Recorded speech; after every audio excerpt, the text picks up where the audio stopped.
Another month, another wrap up. Time flies when you're reading books you hate. Ugh, I'm being dramatic. I rated most everything I read this month 3 stars. I had a couple wins. They were few and far between. I had only a couple that I actually strongly disliked. But here are my stats. I read 25 books. I read this many pages. I have no idea. I haven't done the math yet. My favorite thing is to sit here and force my husband to pull open his calculator. And then I stand here and I flip to the end of each book and I say them out loud and he adds them all up for me. It's a lovely routine we have. My average rating of the month was a 3.5 if we round it up. If we don't, it's a 3.47. But we don't need to talk about that. So my lowest rating of the year. Yep. Yeah, it sure is. Devastating. As always, I've organized it into sections where I go through and I remind you of my rating. I'm not going to re-review all of these books. This is a stack of books that I read, that I bought, and I will be keeping. There's one questionable one in here. I read these 4, in fact, 3 of my 4 highest rated books this month, as per this little thing that I post at the end of every month on my Instagram, came from the same video. So I was just reading books that I wanted to read, and a lot of them went really well. I gave 4 stars to Romantic Hero, 4 stars to Die For Me, 5 stars to Every Version of You. My only 5-star read of the entire month. Thank you very much. I also read Leave and Come Back, which I gave, it was in the 3s, right? It was a 3. Okay, it was a 3. I just think it's so pretty and I want to keep it, but I'm really only keeping books that I give over a 4, so maybe that one's not actually staying in my life. I'm keeping all of these books that I read in the scary video. Penpal, I gave a 4. Helpmeet, I gave a 4. At Night, All Blood is Black, I actually already purchased. I found this discounted, and I had originally read a library copy. And then Sarah Canty, I think I gave a 3.5, but like it's a little horror novella, and I pretty much keep most of those ones that I read just because they are good to recommend, they're good to lend out, etc. Another one I will be keeping, I think I read this for the Buzzword Challenge, The Antiquarian's Object of Desire. This was also 4 stars. This stack is books that I own, that I read, that I won't be keeping. At the end of the year, I'm going to do a big unhaul of all of these, donate them. Everything that I read for my alphabet vlog, I'm gonna ditch. Party of Liars was a 3.75. The Old Woman with the Knife was a 3.75. Mouthful of Birds was a 3, and The Neighbor Favor was a 3. So rather than going from my TBR closet onto my red shelf, they're just getting stuffed into the bottom of my TBR closet. And then at the end of the year, they're out of here. As well as a Kind Arc that was sent to me, Slasher Summer. I just don't need to keep that. And then these 2 books that I read for my scary video too, The Ruins and The Twisted Ones. I gave both of these 3 stars. This was like a 3.5, and Slasher Summer was a 3. Books I got from the library that I will be giving back. The Luminous Dead, which I called The Luminous Deep multiple times in the vlog, so sorry. Gave that 2 stars.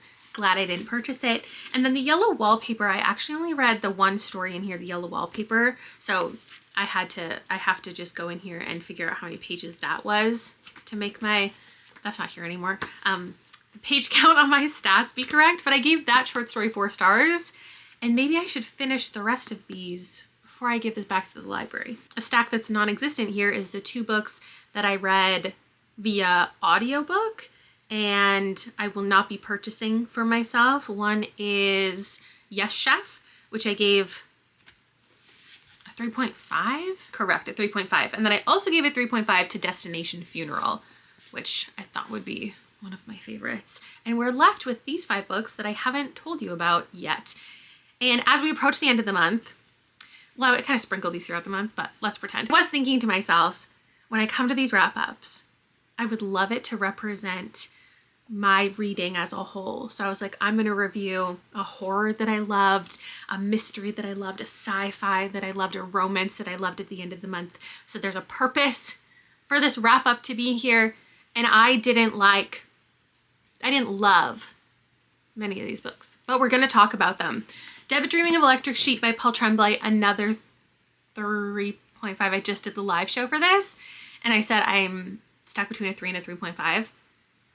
And maybe I talked myself into a 3. I feel like, yeah, this is a 3-star, but I am keeping this one because I keep every single book I pick as a Literally Dead Book Club selection, just for the memories and also this is a favorite author of mine, even if I don't love all of his books. They're just so unique, they're so interesting, and none of them are ever similar, which is fun. This is about an older man who works for a technology company, and he has a stroke, and he has previously agreed to give himself over to them like testing out this AI technology, which involves having AI implanted into his brain and somebody with the ability to control his movements.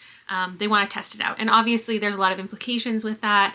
And we meet along the way groups, or the idea of groups, who want to take advantage of that technology, essentially create weapons and, you know, remote controlled soldiers perhaps. With all these threats surrounding the story, we're honed in on him. Chapters from his perspective that are told as you. They're written in second person.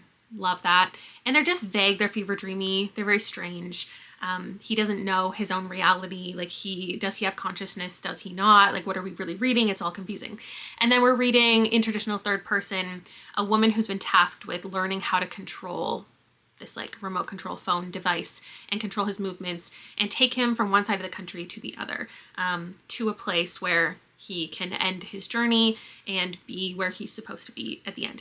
And it was just not what I expected as far as the plot. Like, when you say it's this adventure journey across the country, I'm thinking, okay, with this concept, it's like crazy. And Paul Tremblay is so strange with his writing. It's going to be like fun. It's going to be a bunch of adventure. It's going to be like wacky scenarios after wacky scenarios. And it just wasn't.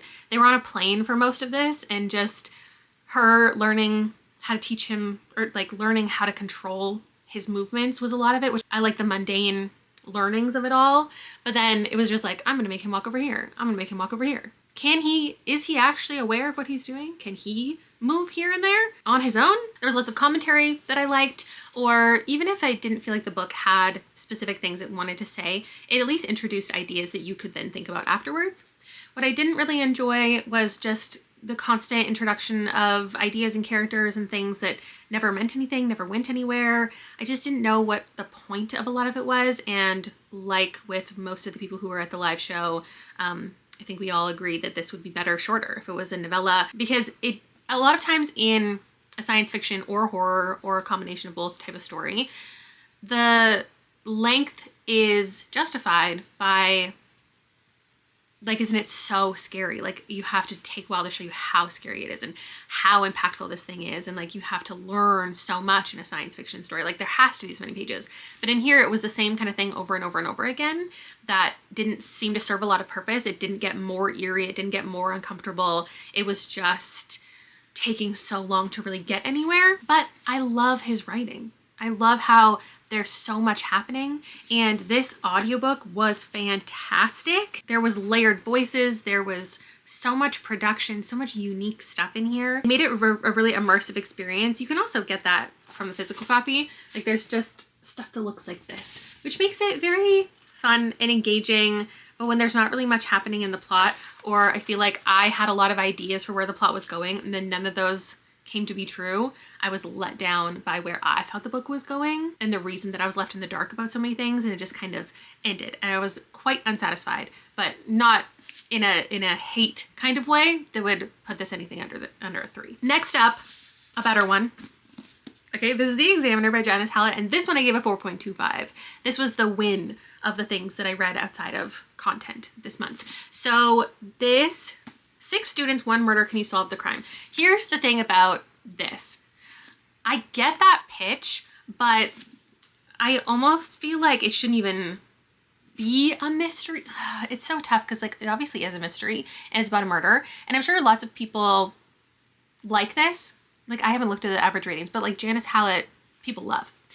But because so much of this is just correspondence between these obnoxious students, I almost feel like it does the book a bit of a disservice. Like it sets you up for, oh my God, there's this incredible, crazy thriller mystery thing happening. And you just have to be interested in the correspondence of it all to really love this book. And that's what I love. There's a group of art students going for their master's degree. They're all from very different walks of life. They all have very different backgrounds, very different personalities, very different goals with even being in this class, and their personalities clash right away. And you're reading the back and forth of, there's this specific chat app that they're supposed to use and keeping everything like contained there. And then therefore people after the fact who are looking into maybe one of these students went missing and they think that there is a murder that occurred. They're pulling up all of the transcripts and they're reading through all of the chat, and then they're also discussing the chat. And that's just something that I love in a book, is it's like media commentary. I love when it's a nonfiction book that's commenting on media. I love a fiction book that's commenting on media. And then I love people who are talking about media and then people are commenting on the talking about that. It's just so fun to me. And they are the examiners, which are basically supposed to be non-biased participants in the grading situation. So all of these students are working on projects, they're doing tests, they have to like create websites for after the fact once they're done this program to like be out in the real world, and it's helping teach them how to communicate with clients, and it's giving them real world opportunities. So there's this one client that they're working for while they're in school that involves a technology angle. They're all working together in very different roles, creating this big kind of sculpture experience. They have to submit all of this work, and then the examiners are looking at the grading and they're making sure everything is being graded properly and all the students are being treated equally, etc. We have like bratty characters, we have like the people pleaser, we have somebody who's already a really well-established artist and doesn't feel like she really needs to be in the school. And then also there is this vibe right from the very beginning that some of these people already know each other and there's something happening, like they're planning something that is not really involved in the class. And I almost wish that it had waited to introduce that until later in the book, because genuinely I feel like the final quarter of this was explaining all of the little hints and things that came earlier. And by that point, I had already connected so many of the dots. Like I didn't need this much explanation. And without some of that, this could have been a 5. I feel like it was really well constructed, really interesting. I'm always in awe of how Janice Hallett so excellently distinguishes her characters from one another when there's so many and all you're reading are correspondence. You don't hear from any of them.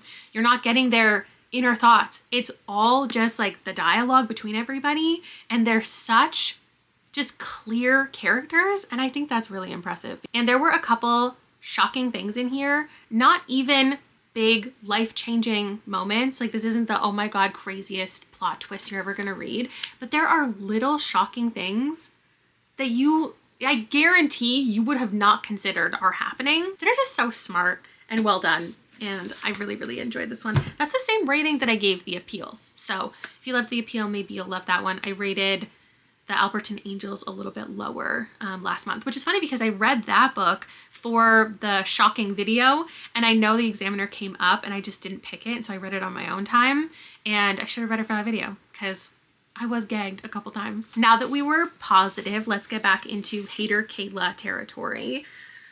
Tropesick by Lauren Oakey. I had an audio arc of this one. I was listening to it. I listened to the first quarter and I found it really compelling. And so I picked up the physical book to also enjoy it that way. And then eventually I had to switch to the physical book because the audio experience gets so grating. It was quite bad. But the thing is, every single person seems to agree in their reviews that the audio narrator for the female character, Katie, is very expressive, and it's either you hate that or you love that. Some people are like, oh my god, she did this dramatic telling so well, and the other half of people, myself included, were just caught off guard with how, I would say, borderline hysterical her reading of this story is. Like it was painful to listen to. In my next quarterly little wrap up for members where I spoil all of the books that I read and I talk shit like crazy, this is going to be in there because this was a 2-star.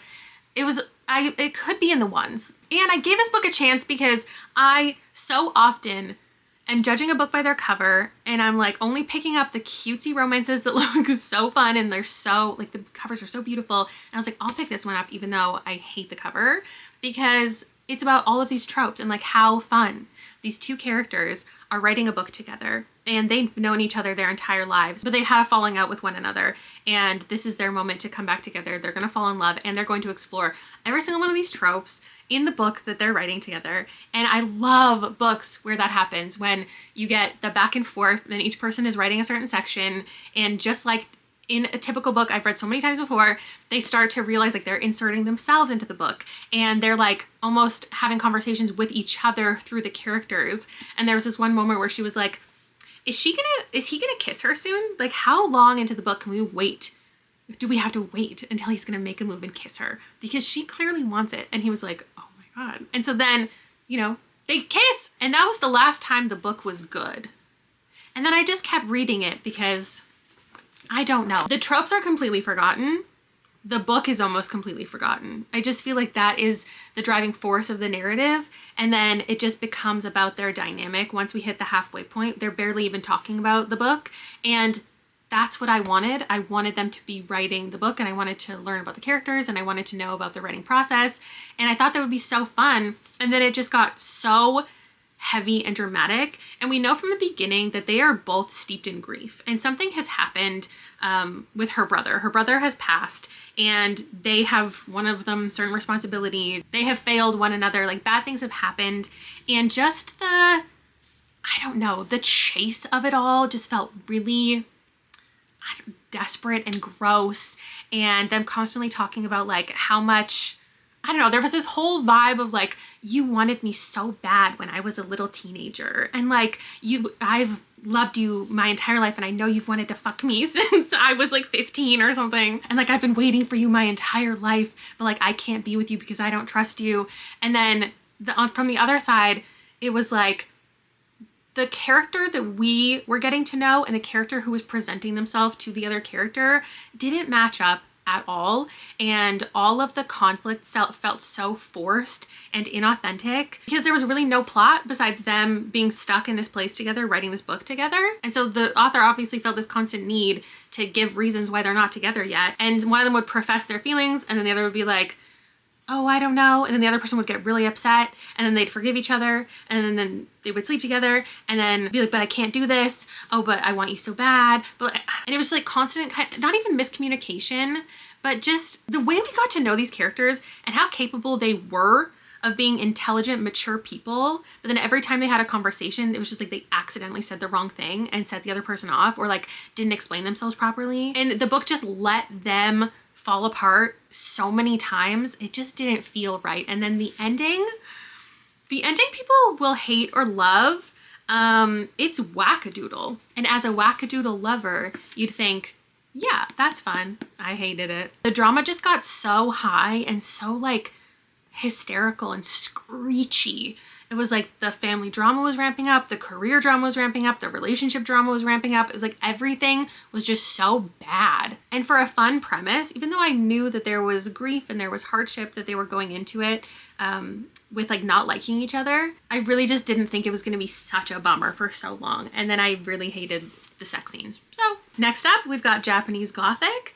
This, I knew what I was going to rate this going into it. Like, it's a 3.5. It's a fine book, and I just don't have very many thoughts on it by the end. And this is something that I so often do, is I read, and I'm actively not doing this as much this year, is just picking up a book because I've loved the author before. And this just didn't sound like it would be for me because I've loved the author. I just felt like the pressure, I think, especially to read like a horror book that everyone else is talking about. And I just thought this was fine. We have a college-age man named Lee, and he has killed his roommate, but he doesn't really remember it. And he doesn't remember like the aftermath, and he's just having an issue with memories and his mind. And so he flees the United States and goes to be back in Japan with his father. So he's staying in this house. And then we also go to 1877, where we're following a young samurai who's also living in this house. She's dealing with a lot of pressures as well in her life, and they can communicate or find each other under the right circumstances. There's definitely this connection. They are similar in their loneliness, and it had similar obsession vibes as the last Kylie Lee Baker that I read. So I appreciated that. I think it's very talented of her to give two totally different vibes. In neither of those would I have assumed it was even the same author as Bat Eater. I wouldn't have assumed the same person wrote either of those two stories. Like, they were very specific voices and writing styles.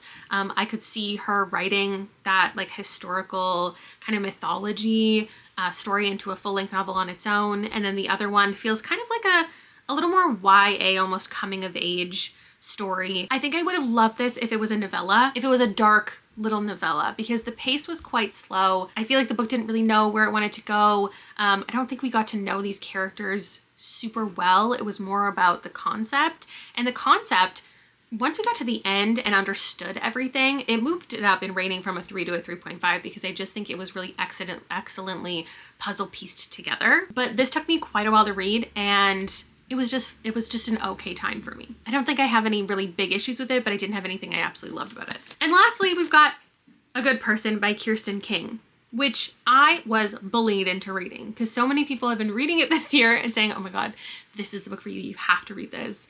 And I think that there's two books specifically that I would call upon in reference to this. One being Big Swiss and the other being Best Offer Wins. I was expecting, based on the way people were talking about it, this would be more like Best Offer Wins with a really unhinged woman doing unhinged things. But I would think it's a little more like Big Swiss, but it just doesn't have there's some quality about Big Swiss that made me love, well, I gave it 4 stars, but like something that I don't typically like, which is an obsession story about a person. And so this, I would say, is another one that's about a person specifically. And I love obsession stories when it's more internal. It's more about accomplishing something or getting something, not a person. So she's obsessed with this man who breaks up with her. They are a situationship, but she takes their relationship very seriously. She really wants to be with him, can't imagine her life without him, and pursues him from the beginning. And we see the entire couple months of their relationship up until when they break up and what happens after that, and just the spiral that this woman goes through, still grasping on to owning something. If you've read this might sound like the craziest critique, but I wanted it to be more unhinged. I really thought it was going to be funny. I thought it was going to be fun. I thought it was going to be wild like Best Offer Wins was, but it was just sad. It was just not fun to be reading this person. Obviously that's the point, is she's very unlikable. But it's just, she's narcissistic. She's walking around, literally every single scene is her talking about walking into every single room and like, oh, I bet he wants to fuck me and she wants to like me and that person wants me. And she's got like a therapist and she's got a friend and she's got coworkers, and every single person she's constantly thinking about like how incredible she is and how much like everybody wishes that they were her. And then she just continually does bad things to absolutely everybody, and not caring about anybody's feelings, anybody's thoughts. It's just, she's very like selfish and focused on her needs, which I've loved books like that before, but I just don't know that this book did it in a fun way. It was exhausting with very little payoff, and there is a dead body along the way. And the amount of people who just say that in their review, this is laugh out loud funny, it's another one of those books that just makes me question my whole sense of humor, because I didn't find this funny at all. I was never having a good time, but also I didn't hate this book. So I think I have to land on like a 3, because I don't think it's fair to say that I dislike this character and that's a flaw of the book, because that's what the book is going for. And I have loved a lot of characters like this, but it's like at every turn she's just saying the most obnoxious stuff. She's like, I would totally have an eating disorder, but I'm too lazy. She's like, I should be a good white woman in this scenario and stand up for this group of people, but it's just really hard. She's very revenge focused. There's lots of people to navigate around. I don't know, I just didn't feel like anything when I finished this book. You could say it's a good for her story. If you really, really love those, maybe you'd be into this. I just thought it was like whatever. I don't know if I would put this in the 2s. I know it sounds like I should, but while I was reading it, it wasn't a hate read. I was just kind of like, okay. And I just kept going because it wasn't doing anything egregious. It just wasn't anything at the end of the day. It didn't make me feel anything or think anything. That's all the books that I read that I haven't told you about yet. And now we have some superlatives Favorite book of the month. You know that one's Every Version of You. This is a time travel story. She goes back to college and she's gonna confess to her best friend that she was in love with him all of these years. But there's another boy who she's hated all of these years who maybe is a better match for her. Least favorite is probably The Luminous Dead, just because I shouldn't have read this. Like, it was not good. I didn't have a good time. It's a science fiction horror. Those are always a mix for me. Usually not things that I love. And it just dragged for a very long time about this woman in a cave system. How is this, like, why is this 400 pages? Most disappointing is Tropesick, because I went into it with high hopes. I started it, continued to have high hopes, and then it was just not for me. Most surprising, I think I probably went into Helpmeet not really expecting much from this little novella, but it was good. It was interesting. I thought it would be more like confusing and weird than it was based on reviews. Oh, and then also Penpal.